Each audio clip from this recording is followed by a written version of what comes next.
Well, hey everybody, I'm John Retlin with another end of year video. My 20 favorite horror movies of the last decade with honorable mentions. If you have not seen the 20 least favorite horror movies of the last decade video, check out the link up here. And much like that least favorite list, I talked about some movies that I have reviewed recently, even as of this year, so I'm not going to go into the finer details of some of my favorite ones, even though I do like a whole lot of them, and I may get, fired up about some aspects. A lot of those reviews, my reviews haven't gone anywhere, so check out the Real Honest Movie Reviews playlist I will put at the end of this video to get my full thoughts. But you can find out why I like so many of these movies by watching the rest of this. But thank you guys so much for the support. I really do appreciate it.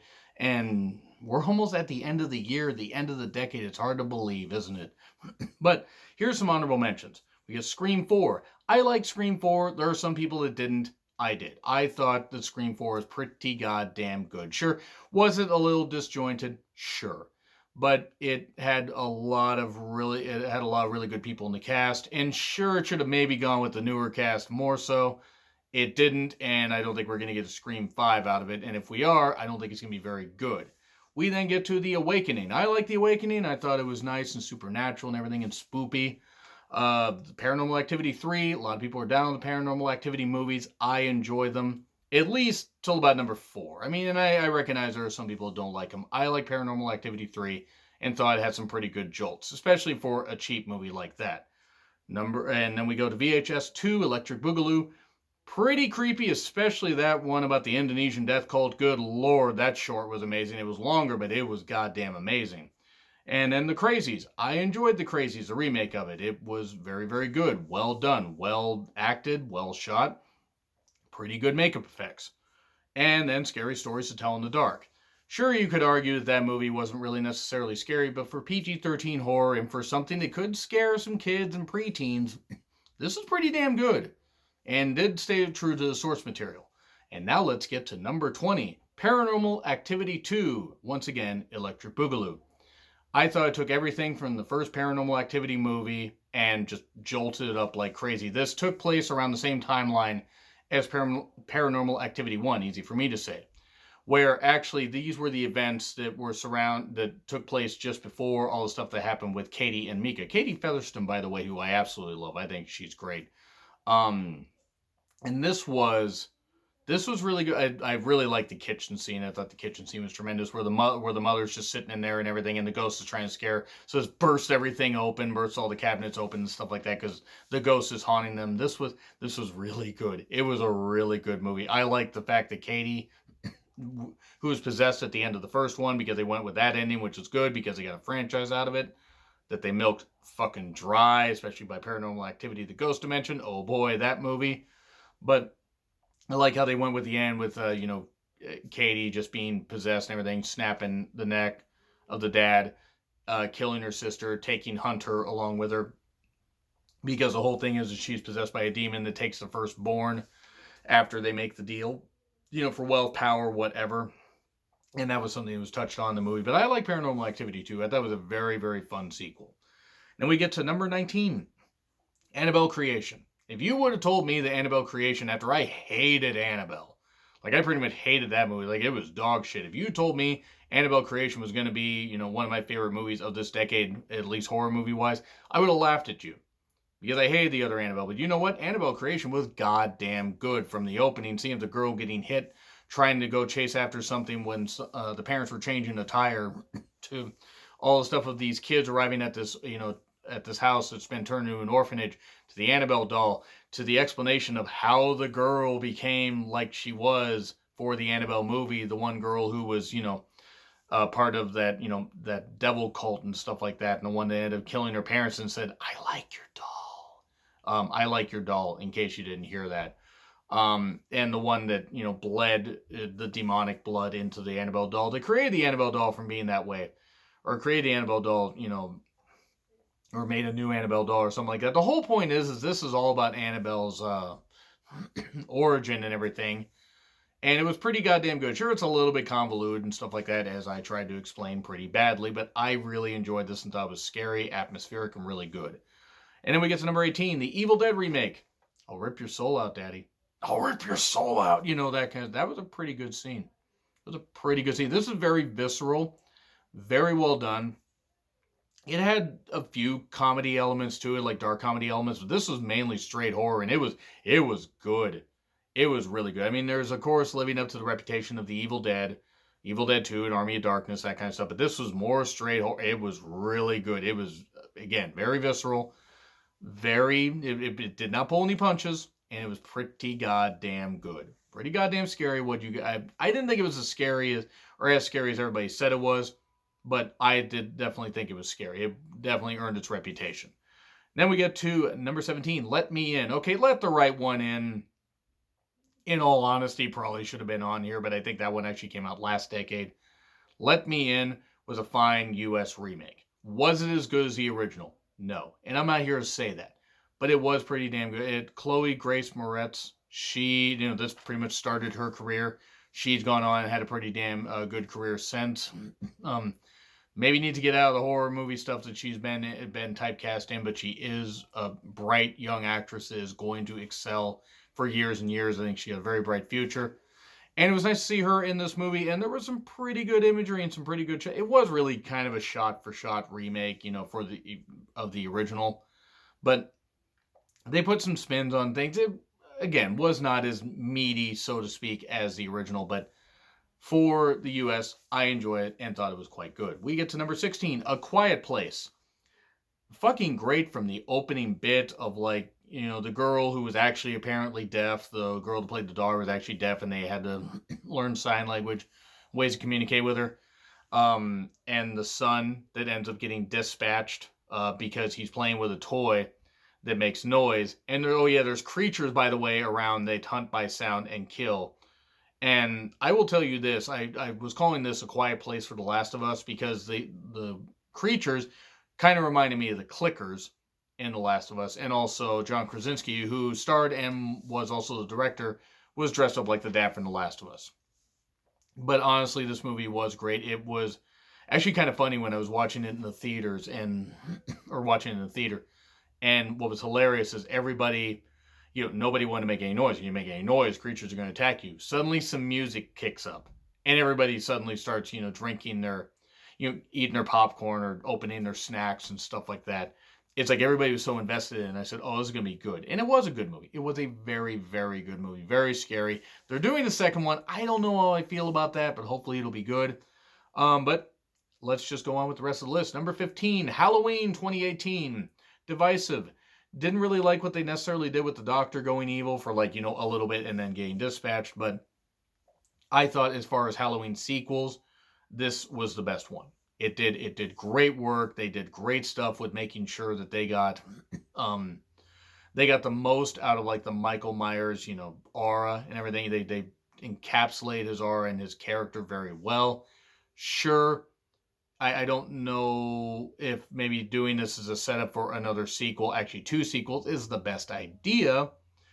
But, in my opinion, I really enjoyed how they just captured the kills, the spirit really well.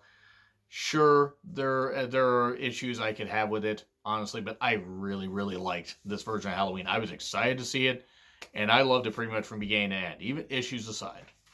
And then we get to number 14, VHS. That frickin' Amateur Night short with the guy that had the camera in his glasses. It's found footage shit, by the way, where guys are in a house looking for a particular VHS tape and they keep putting these VHS tapes in there, and it's a fucked up VHS collection of all these short movies. The first one, a guy has a camera in his glasses and they do this dating thing, and Hannah Freeman, I think, or Fearman, I forget exactly how you say her name.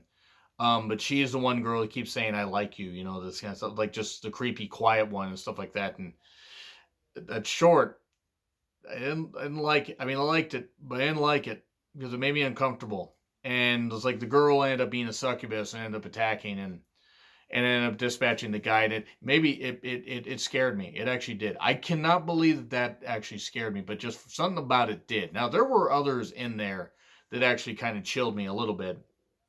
But that one in particular set the mark.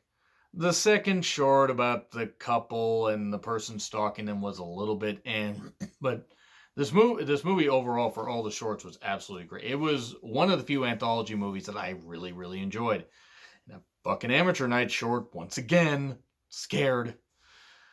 But anyway, number 13, The Lighthouse, covered this. Yes, it's more maybe psychological horror, but I will put this up here, and I reviewed it, and check out the review if you want to know my full thoughts. I'm not going to chew my food twice on this, but it was very, very good. Number 12, Cabin in the Woods. I like Cabin in the Woods. I thought it was refreshing. I thought turning the whole thing of the horror movie concept on its ears, like, people controlling this, like having this control center thing where they're sending monsters up and doing all this and having a good dark comedy element about it was pretty good, but it didn't skimp on the horror stuff. It had some pretty scary moments. It was just really, really fun overall. Number 11, The Witch. This is one I did, like, I actually reviewed it, a few years after the fact, but I reviewed it last year for when I watched it for the first time, because I just wanted to do some horror movie, recap stuff, and it's like, hey, it's horror movie month, so I'm going to watch it. And I like The Witch. I thought it was a very, well-built, slow burn movie where it's like, it was really the unknown that would kind of get you, and how maybe you shouldn't leave a village, or maybe you're cursed and you're just doomed to be attacked by the devil. Who the fuck knows? Also, black goats. Who boy, stay away from them. Also, the lead girl, I think, really does have a bright future. Not just in horror, but in movies in general. I think she's going to do very well. Her name escapes me at the moment, but she was very good as the lead. Number 10, Get Out. Get out, get out, all that. And just Jordan Peele's foray into horror, his directorial debut, and it was good. It was really good. Is it as great as everybody says it is? In my opinion, no. As far as what I saw, I really, really liked it. It is top 10 material, obviously, with how I'm ranking it. I wanted this movie to be top 5 or even number 1 with all the hype that it was getting. And I did not get a chance to watch it in theaters, which is unfortunate because I would have liked to have reviewed it. But that being said, Get Out was very, very good. The acting, the whole thing of turning racism and everything, and even pseudo-slavery, and turning it on its ear, and still making it where racism is very prevalent here. And just the way they did it, the dark comedy elements, making me realize that croquet balls are good weapons and everything. If you've seen Get Out, you know exactly what I'm talking about. I'm glad they went with the ending they put out. Not him going to jail, but him escaping with his friend, who's a security guard and everything. This was a very, very good movie, a very well acted movie, and very scary. But almost in a comedy sense, where you're just like, you just can't believe this shit's happening. But when they wanted to turn it up, Jordan Peele knew how to capture stuff in the horror genre. It's not the only time that Jordan Peele is going to make an appearance on this list. Did I spoil something? Probably, but I think you guys can guess that. And then we go number 9, It. Not It Chapter 2, Electric Boogaloo. That one was good. It was good. But it's not going to get mentioned here on this. The first part of It was great. The kids were great. Everybody was great in it. Sure, the CGI, at times it looked a little bit goofy. Probably because the budget wasn't too big, but Bill Skarsgård as Pennywise was just frightening. I reviewed this one, so again, not chewing my food twice, but having watched it a couple times. Very, very good. And definitely made up for the 1990 version. Even though Tim Curry was great, the first part with the kids was fine, the part with the adults was shit. We get to Midsommar at number 8. Florence Pugh and everybody in this, but she particularly gave a great performance here, and it assaulted you with so many visceral images. I tried to say imagery and images, and just came out with the worst word. This was very, very fucking good, though. I was really happy I went and saw this. Now, I had a few issues with it, but I really did like just how the movie captured just like this scary thing about this Swedish death cult, which, why wouldn't you go visit one of those? But the movie was just really good. Number 7, The Babadook.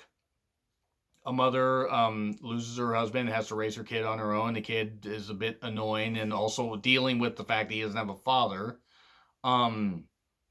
Because I believe, if I remember the movie right, now there are a few details that escape me, that he died while she was going to the hospital to give birth to the son. So she, in a way, kind of blames the son. And she tries to raise him, but it's also a bit of a, eye-opening thing about, people reaching their breaking point, their mental health just like frying because of like, traumatic loss and everything. And the mother was great, the kid was great, and the monster was almost a backdrop, but that monster was fucking scary. And I was very, very happy to see the Babadook. I really enjoyed it, really liked it. Had I actually been doing YouTube videos back when this movie first came out, I would have loved to have reviewed this because I fucking love the Babadook. And we get to number 6, The Conjuring. You guys know I'm a fan of the Conjuring movies, or at least Conjuring and Conjuring 2, and I will watch anything with the Conjuring in it. I love the Conjuring. Sure, a lot of stuff got spoiled in the trailer, and maybe this movie could be seen as overhyped. I don't think so. I think it was great. I thought Lily Taylor was great. I thought the girls, the kids were great in it. Joey King.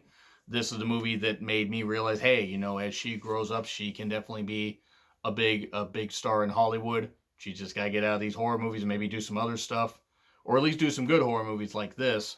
But yeah, The Conjuring, the whole hide and clap thing, that was great. It was just a great goddamn movie. Great haunted house movie. Number 5, Black Swan. Darren Aronofsky made it onto my worst list, or my least favorite list, that is. And he makes it up here on my best list. I love Black Swan because mainly of Natalie Portman's performance. It was a great goddamn movie. Now, it was very weird visually. It was very unusual. I will certainly not say that Black Swan is like for everybody, but I liked it, and Natalie Portman's performance in particular is what made this movie. Vincent Cassel was also great, and Mila Kunis was great in it, and there's a lot of really scary shit about it, and a lot of like, holy shit, what the hell's going on, a descent into psychosis, but it just was really, really fucking well done, and there's just no other way to say it. It just was really well goddamn done. Number 4, The Conjuring 2. Revenge of the Sith? No. Attack of the Clones? No. Reloaded. There we go. No, this one was actually better than the first Conjuring, just by a bit.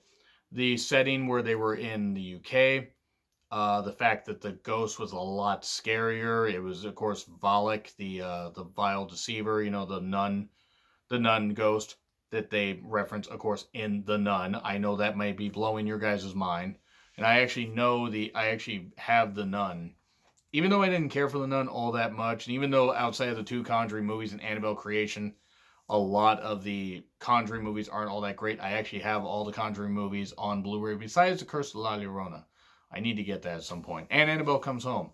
I have a lot of movies to buy. Moving on. Conjuring 2. Great stuff. Patrick Wilson, Vera Farmiga returning as Ed and Lorraine Warren, and just the way that this movie was just about family and about great stuff, and the ghost getting to, Valak getting to the family back home. It just was great. It was just really, really great stuff. It just stupendous. We get to number 3, Us. Jordan Peele's Us.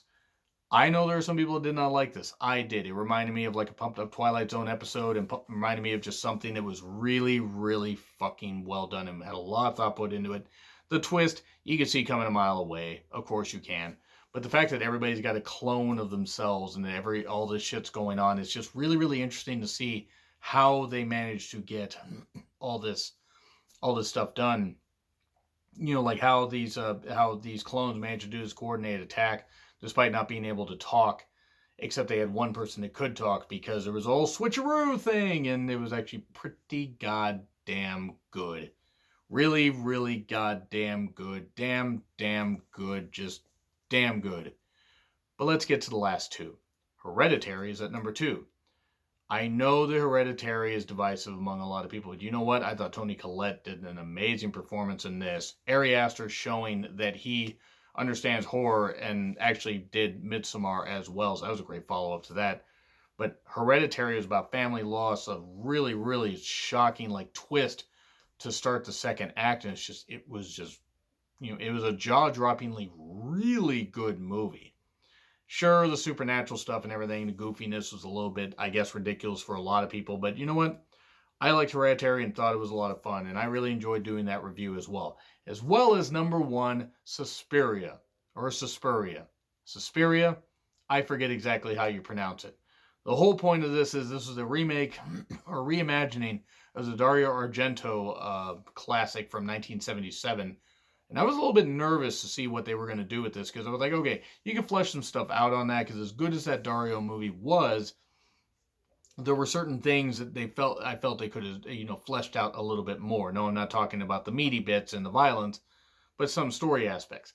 This did it with, great performances. Tilda Swinton, Dakota Johnson, shedding every bit of the stink from the 50 Shades trilogy and getting out there and just showing that she can be a goddamn good actress. She was a revelation here. Chloe Grace Moretz was in this also. And Tilda Swinton actually playing multiple roles and doing great with every single one of them.